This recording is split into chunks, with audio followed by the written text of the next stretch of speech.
If you are looking to get lean and lose some belly fat, in this video, I'm gonna go over 10 high protein foods you should be eating. Let's do this.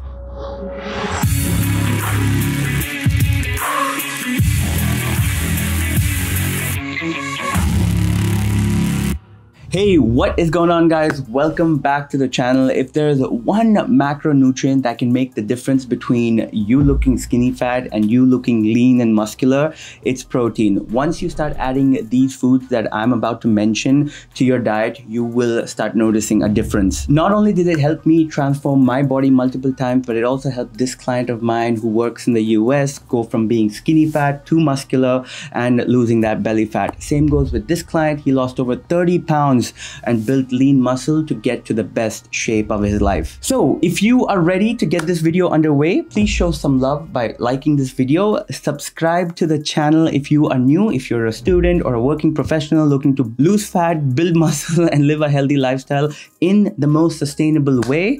And last but not the least, if you have any questions, leave it in the comment section below and I would be happy to answer it. With that being said, let's go over 10 foods that are high in protein. First on the list is chicken. Now, chicken is one of the most commonly consumed foods among non-vegetarians. It's also one of the most high protein, budget-friendly foods out there. When it comes to chicken, even though there are different options in the market, I would recommend sticking to chicken breast or at the very most chicken thighs if your goal is to lose fat. Understand that chicken thighs have a bit more fat content as compared to chicken breasts, which means that they're going to be higher in calories. But I personally like going with chicken thighs just because I think they taste better. But 100 grams of chicken breasts have about 23 to 25 grams of protein, whereas chicken thighs are a tad bit lower with around 20 to 22 grams. Feel free to bake them, to grill them. You can make the recipes that I have on this channel, like the palak chicken curry, stuffed chicken peppers, masala chicken fry, chicken manchurian. All of these things taste amazing. At the same time, they're lower in calories and higher in protein. Second on the list, eggs and egg whites. Eggs are another great inexpensive protein source. They are very versatile. You can have them hard boiled, you can have them scrambled, you can have them sunny side up, you can add them to your curry. You can also use them to make French toast, pancakes, and sandwiches. But while whole eggs are good for you, understand that they are dense in calories, mainly because of the yolk. For example, if you have 3 whole eggs, you are going to be getting about 18 grams of protein, but you're also going to get 15 grams of fat for a total of 210 calories. However, if you have, let's say, 5 egg whites, you are getting the same amount of protein for little to no fat and less than half the calories. So what I like to do is add 1 to 2 whole eggs to my diet just for those healthy fats. But to further bump up the protein intake, I add egg whites, whether that is to my French toast, whether that is to my pancakes. I add more egg whites than whole eggs, and that is a game changer, guys, if you are looking to burn fat. Number 3 on the list is paneer. Paneer is a good source of protein for vegetarians. 100 grams of paneer has about 18 to 22 grams of protein based on the brand you go with. But again, you need to be a little careful with paneer because even though it has good amounts of protein, it also has good amounts of fat, which means that it's going to be high in calories. So if you're someone who's looking to lose weight, you got to be a bit more careful with the amount of paneer that you use. I would recommend going with low fat versions so that they are obviously lower in fat without compromising on the protein content. But yeah, you can add them, you can make paneer burji, you can add them to salads, you can add them to your dal, to your rolls, to upma, so on and so forth. Number 4 on the list is tofu, another great protein option. I'm personally not a big fan of it. However, it is lower in fat and hardly has any amount of carbs. So it's definitely lower in calories as compared to paneer. 100 grams of tofu has about 8 to 10 grams of protein with about 4 to 6 grams of fat. It's a great versatile option, especially for vegans. Number 5, lentils and beans. All your beans like chickpeas, rajma, lobia, and all your dals like moong dal, tur dal, green moong, all of these are great protein options, guys. They are low in fat and high in carbs, fiber, potassium, iron, and magnesium. 100 grams of it raw is anywhere between 20 to 24 grams of protein based on what you go with. But what you need to understand with these again, guys, is that they are already high carb foods. So it doesn't make sense pairing them with rice or roti like most of us Indians do. Instead, you can have them as is, or have them with a little bit of rice or maybe 1 or 2 rotis, or even better, add paneer or tofu to them to bump up the protein, making them a more balanced meal. Number 6 on the list, soya chunks. I love 100 grams of soya chunks have 52 grams of protein, which is incredible.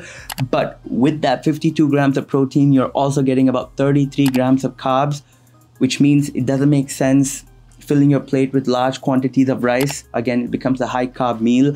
So what I like to do with most of my soya chunk recipes that have rice in it, like my soya chunk palau, is I tend to add more soya chunks than rice. And just making these small tweaks with recipes makes a massive difference, guys. It just makes the entire meal higher in protein, lower in calories, which is perfect for losing fat. Number 7 is Greek yogurt, my personal favorite. I have it all the time. If you see any of my diet videos, there's always Greek yogurt in it with either a fruit or some nuts, but it's a great protein option, guys. 100 grams serving of Greek yogurt has about 6 to 10 grams of protein, and just switching normal whole fat yogurt to Greek yogurt is another game changer. Number 8 on the list is milk. 1 cup of milk has 8 grams of protein. It also has good amounts of calcium and vitamin D, which is good for your bone health. However, I would recommend going with fat-free milk instead of whole milk if you're trying to save up on some calories, because 1 cup of fat-free milk is half the calories of whole milk for the same amount of protein. Number 9 on the list is whey protein. Again, whey protein is not required. It is just a convenient way to hit your protein goals.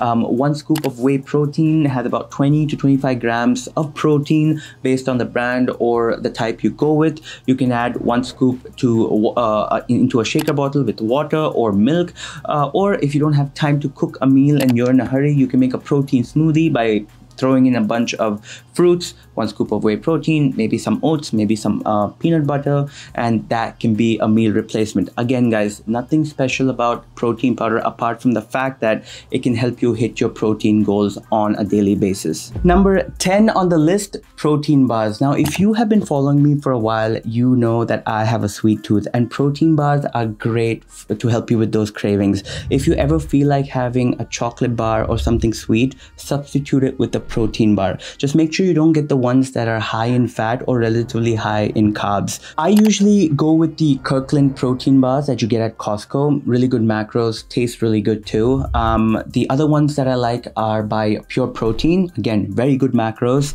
But if you are in India, I used to have the Right Bite Max protein bar, which, if I remember correctly, had some really good macros, and personally, taste-wise, was not bad at all. And there you have it, guys. 10 foods that are high in protein, and I highly recommend adding more of these foods to your current diet, and I promise you it will put you in a much better position to lose that belly fat.